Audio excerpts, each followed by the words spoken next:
Follow Nur Muhammad. Melaksanakan zikir, zikir tubuh, zikir kolbi, zikir nafas atau zikir nyawa, zikir tubuh, zikir hati, zikir nyawa, itu bersamaan atau pakai tahapan-tahapan. Jadi begini penjelasannya. Zikir kolbi apa zikir tubuh itu adalah zikir zahar atau zikir zahir. Zikir dengan mengeluarkan suara. Zikir seafdal zikir zahir adalah la ilaha illallah. Afdal zikri fa'alam annahu la ilaha illallah. Itu Nabi bersabda seperti itu. Dato kita baginda Nabi Muhammad sallallahu alaihi wasallam bersabda seperti itu. Sesungguhnya zikir yang paling afdal untuk afdal zikri fa'alam annahu la ilaha illallah. La ilaha illallah. Di dalam hadis qudsi Allah mengatakan bahwa sesungguhnya barang siapa masuk ke dalam bentengku dia akan aman. Bentengku itu adalah la ilaha illallah. La ilaha illallah ditimbang dengan bumi, maka sesungguhnya 70 derajat intifada beratnya. Lebih berat kalimat la ilaha illallah dibanding beratnya bumi ciptaan Allah Subhanahu wa taala yang indah. Seperti itu. Itu zikir zahir, zikir zahar dengan mengeluarkan suara. Zikir kolbi, mari kita gunakan zikir kolbi itu dalam pengajian kita. Ini adalah zikir Allah, tetapi di dalam hati saja, maka disebut dengan zikir hati atau zikir kolbi.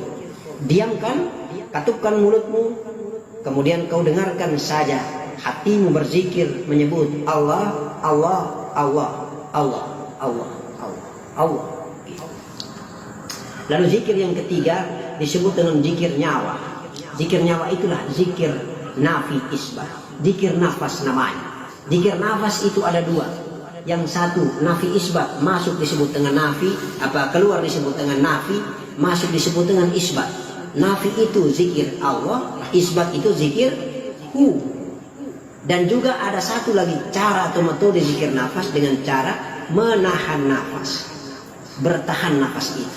Tahanlah nafasmu, kemudian pada saat momen menahan nafas, zikirlah dengan zikir la ilaha illallah atau Allah atau hu.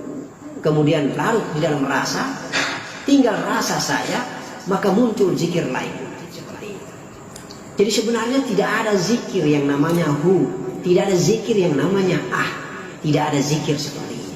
Zikir itu ada hanya la ilaha illallah dan zikir Allah. Dan zikir-zikir biasa yang diajarkan baginda Nabi Muhammad sallallahu alaihi wasallam. Zikir-zikir yang bersifat rahasia, zikir seperti hu, zikir seperti itu adalah merupakan dampak imbas akibat daripada larutnya zikir kita secara zahir tenggelam di dalam kolbi, larutnya zikir hati kita tenggelam di dalam rasa. Seseorang itu kalau sudah masuk ke alam rasa, maka dia hanyut. La ilaha illallah tidak terasa lagi. La ilaha illallah, Allah, Allah, Allah. Jadi la ilaha illanya sudah hilang. Yang ada cuma hanya Allah, Allah, Allah. Sampai dengan saking mencintainya dia dengan Allah, larut dia dengan cintanya dengan Allah, maka Allah itu sudah berganti hu. Seperti itulah ekspresi cinta. Apalagi kita mencintai Allah, larutlah kita dalam cinta terhadap Allah. Matikan kita dalam jasad kita, matikan kita dalam jiwa kita.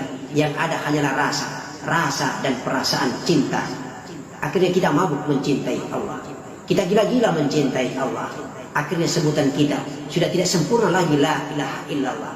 Yang ada Allah, Allah, dan tiada, hilang, lenyap, tidak lagi berbentuk huruf ucapan kita, tetapi yang ada la hurfun wala hausti. Matilah hamba itu, binasalah hamba itu. Yang hidup hanyalah Maha Hidup, Allah Subhanahu wa taala. Paham? Jadi itu ekspresi cinta. Itulah ekspresi berzikir. Ekspresi berzikir. Begitu juga rasa cinta melalui hati. Kalau tenggelam di dalam rasa kolbi, rasa cinta, ketika dia menyebut Allah Akbar, Bismillahirrahmanirrahim, Alhamdulillahi Rabbil Alamin, langsung nangis. Tak tahan lagi dia mengucapkan kalimat-kalimat itu. Titisan air mata jatuh karena kerinduan yang berlebihan mencintai Allah. Ladang hatinya dipenuhi dengan rasa cinta. Kolbinya tak tertahankan rindu kepada Allah Subhanahu wa taala. Menangislah dia. Air mata cinta inilah ditada oleh malaikat Jibril alaihissalam, ditempatkan di dalam gelas. Kemudian ketika dia melewati, Rasulullah bertanya, "Wahai Jibril, apa yang engkau bawa itu?" Jibril alaihissalam dalam segelas itu. "Aku membawa air mata cinta daripada umatmu. Dikala dia melaksanakan sholat, dikala dia melaksanakan zikrullah, dia menitiskan air mata cinta ini lalu aku tada. Lalu untuk apa engkau menadahnya, wahai Jibril?" Jibril menjawab, "Ya Rasulullah, akan aku siramkan dan aku padamkan neraka jahim hanya karena dengan segelas cinta dari air mata milik umatmu." Oleh karena itu, kalau engkau menitiskan air mata cinta, janganlah engkau membiarkan dia jatuh di bumi. Tadarlah dengan kedua telapak tanganmu, hapuslah wajahmu dan seluruh anggota tubuh kasarmu ini, sehingga tubuh kasarmu itu haram disentuh oleh api neraka. Seperti ini. Itulah kaidah, itulah khasiat, itulah manfaatnya air mata cinta kepada Allah Subhanahu wa Ta'ala. Tapi bukan kita menangis karena berkanja-kanja, menangis karena sengaja supaya dipuji orang, karena riak, takabur, ujub dan sombong supaya diangkat-angkat dipuji orang. Wih, dia kalau sholat menangis-menangis nih, cinta dia dengan Allah luar biasa, masya Allah, begitu salehnya.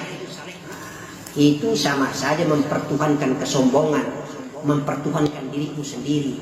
Sembahyang karena niat untuk supaya orang puji, maka mati masuk ke neraka wail. Celakalah bagi orang yang sholat. Ya ini sudah celaka orang sholat. Sholat bukan karena mendapatkan ridhonya Allah, tetapi sholat supaya dipuji. Menangis supaya dipuji. Menangis sampai dengan kita tidak tahu kenapa kita menangis kepada Allah. Itulah air mata cinta. Nah, itulah sholat dengan rasa. Itulah kita belajar dengan rasa. Nah itu, apabila orang menyebut nama Allah, tergetarlah hati seseorang, maka tandanya orang itu beriman. Begini. Jadi kalau kita mendengar lantunan ayat yang begitu indah, insya Allah, karena Allah kita menitiskan air mata. Tetapi ada juga fasilitas yang dimediasi oleh hambanya Allah. Allah mengutus hambanya, seorang imam dengan suaranya yang begitu merdu, itu merupakan fasilitator, mediator terbaik untuk mengantar rasa cinta kita di qalbi mencintai Allah. Iya toh? Kalau imamnya bacanya bagus, yang penting sejak engkau pergi ambil air wudhu, masuk di sajadah, ingatmu hanya Allah, mati totalkan segala Tuhan-Tuhan yang lain.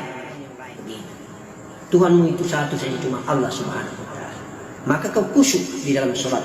Karena banyak yang melaksanakan sholat jasmaninya saja sholat, tapi jiwanya bergentayangan kemana-mana. Tidak khusyuk dia. Ini hanya sekedar ilmu dan pengetahuan untuk kita belajar. Belajar, merangkak, naik tangga demi tangga, tahap demi tahap, untuk meningkatkan derajat iman dan takwa kita.